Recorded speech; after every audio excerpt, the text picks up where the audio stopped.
You're trapped in the corner of a room, holding a lukewarm drink, forcing a painfully fake smile, while someone you barely know gives you a play-by-play of their morning commute. And deep down, you can physically feel your energy draining away, second by excruciating second. You probably think you're just socially awkward, or maybe just a hardcore introvert. But you're wrong. Your brain isn't broken. It's actually violently rejecting a cognitive process that evolutionary psychologists call social grooming.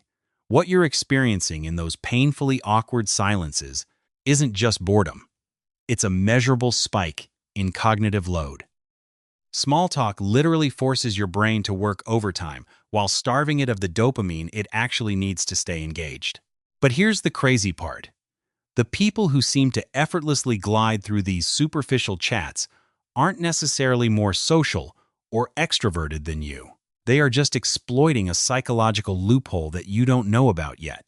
There is a very specific, scientifically backed reason why you instinctively crave deep, meaningful conversations, and a hidden psychological trigger you can use to bypass the "how's the weather" script and instantly shift any interaction into a conversation you actually want to have. But to unlock that, you first have to understand what idle chatter is secretly doing to your nervous system. Every time somebody corners you to talk about the weather, the traffic, or what they had for lunch, your brain enters a state of hypervigilance. You aren't just listening, you're performing. You are actively monitoring your facial expressions, calculating the exact right amount of eye contact so you don't look creepy, and desperately scanning your brain for a socially acceptable response that isn't just, "I literally do not care." Psychologists call this surface acting. It's the exact same emotional labor required of a customer service worker dealing with a difficult client, and it consumes a massive amount of glucose in your prefrontal cortex. You are burning actual, physical energy to suppress your genuine lack of interest and simulate polite engagement. This is why a 10-minute chat by the office coffee maker can leave you feeling like you just ran a mental marathon. And to make matters worse, while your brain is burning premium fuel to keep up this performance, it is getting absolutely zero reward. Meaningful conversations, the ones where you discuss ideas, passions, or shared human struggles, trigger a powerful release of dopamine and oxytocin. These neurochemicals actually give you energy. They make you feel alive, secure, and connected. Small talk provides none of that. It is a neurological dead zone. You are spending maximum cognitive currency for zero chemical payoff. That feeling of hollow exhaustion when you walk away from a superficial chat isn't a personality flaw. It's a literal neurochemical deficit. But the tragedy is, you blame yourself. You think your social battery is just defective.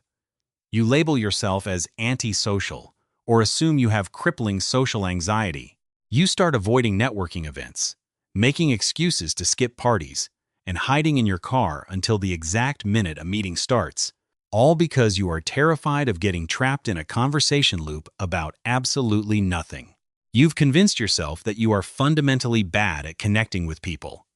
But what if the problem isn't you? What if the problem is the script itself? We are all taught that small talk is the mandatory stepping stone to building relationships.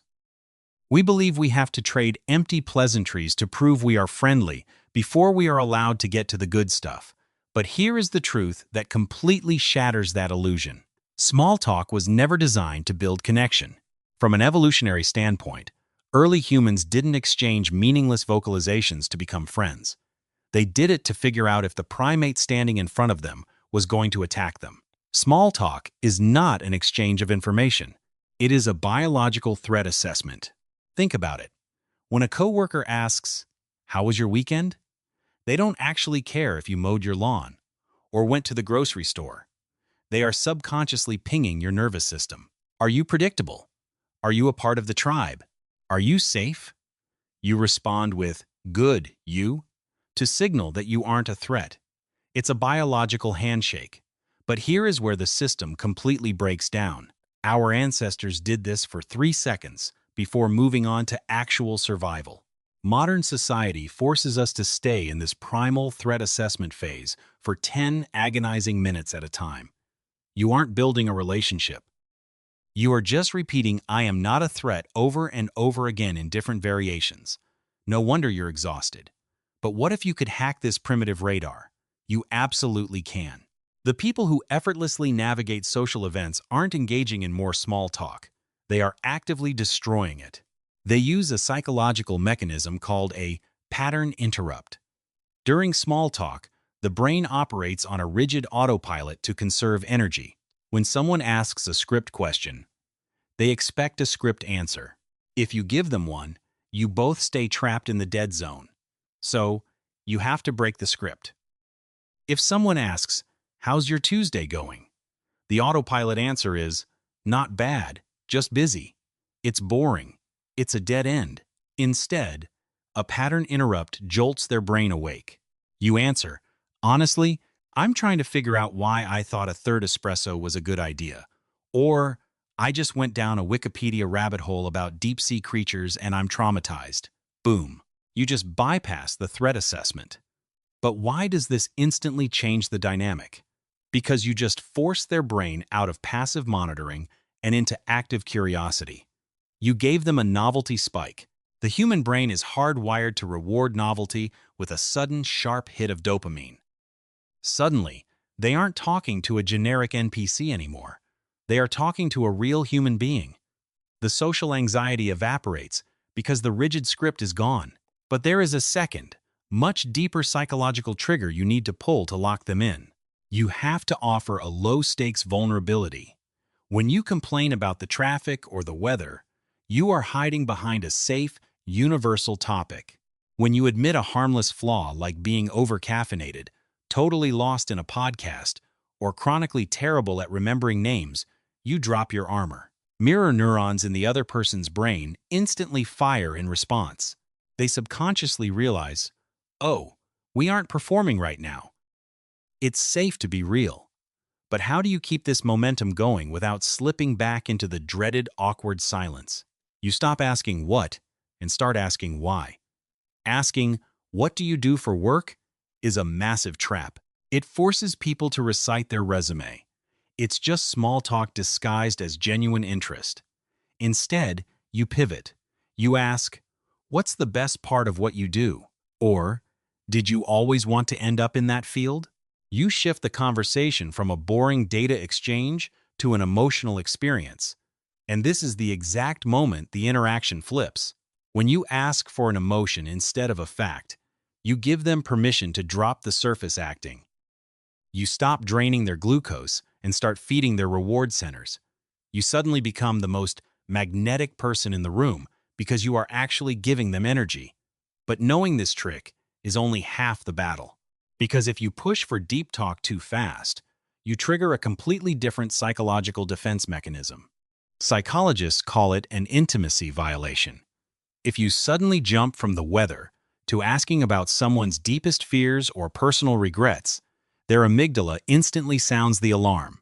You might have bypassed the primitive threat assessment, but now you've become a completely different kind of threat, a boundary crosser. Their brain immediately throws up an emotional firewall, and the conversation crashes. To bridge the gap safely, you have to use a technique called conversational breadcrumbing.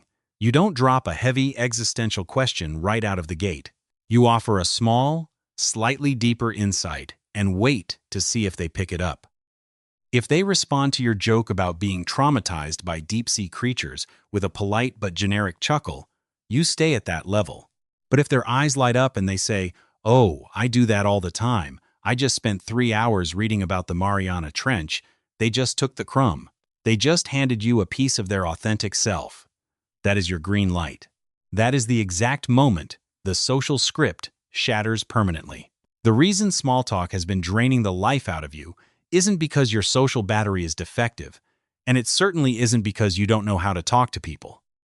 It's because you've been trying to survive on psychological junk food when your nervous system was biologically engineered for a Michelin star meal of genuine human connection. You were built to share ideas, to uncover shared struggles, and to experience the profound dopamine rush of actually being understood. When you stop playing the surface acting game, you stop being a victim of the awkward silence. You become the architect of the interaction. You can step into any room, not with the exhausting dread of performing a mind-numbing script, but with the quiet, unshakable confidence of someone who knows exactly how to wake everyone else up. You aren't just protecting your own mental energy anymore. You are giving the people around you the one thing they didn't even know they were desperately craving: the permission to finally be real. But to give them that permission, you need to know exactly which conversational breadcrumbs actually work. In the video on your screen right now, I break down the exact psychological phrases that trigger instant, deep connection. Click it and become the architect.